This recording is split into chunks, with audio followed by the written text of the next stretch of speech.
The impact of the model has been extraordinary. What we do know is that the impact of having nearly 800 women go through our program using this unique model has saved the federal government enormous dollars in the transitioning of women off supported and assisted income to their own income with a qualification. It's easy and indeed trite to talk about fiscal saving.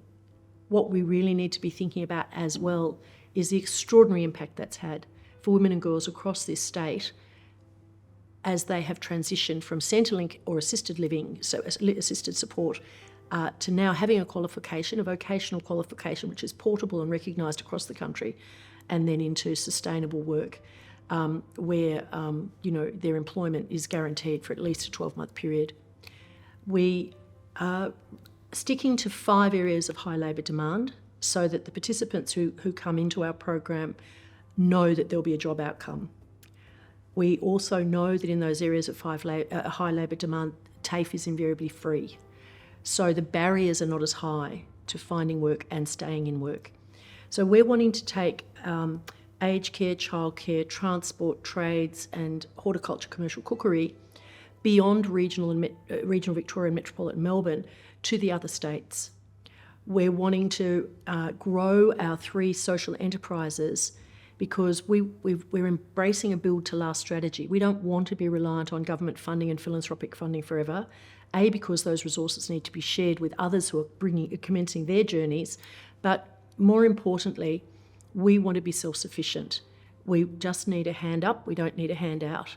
And once we have those 3 social enterprises generating 75 to 80% of our own revenues, we'll then be able to take our program widely across Australia. We know that it leads to an increased tax base. We know that it leads to a stability in families when mum has her dignity and her pride and her confidence and her connections intact. We know that that will create aspiration in child, and we know impact on community when mum is now able to, with her family, participate fully in that community. So we know it works, and we would really encourage the federal government to look at our outcomes, not the outputs, the outcomes and the impact. And if we can then take that model nationally, we know it'll make a significant inroad into women's participation in this country right at a time when our economy is struggling, when the cost of living is as high as it's been. Encouraging female participation is as important as it ever was. The other thing too is that we know the federal government is permitting about 400,000 migrants to come to Australia this next year. Apart from the fact we need to think about accommodation, but many of those women will be looking and needing to work. Here is a model where they can do that safely, with certainty, and with the scaffold that comes from that lived experience of their peers.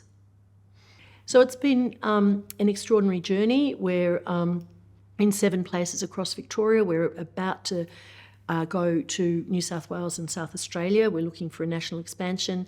And the second thing we're very, very keen to do is to share our knowledge and our observations at a policy level. I would be delighted to see this program rolled out as government policy in the way that we educate and employ women and girls in this country.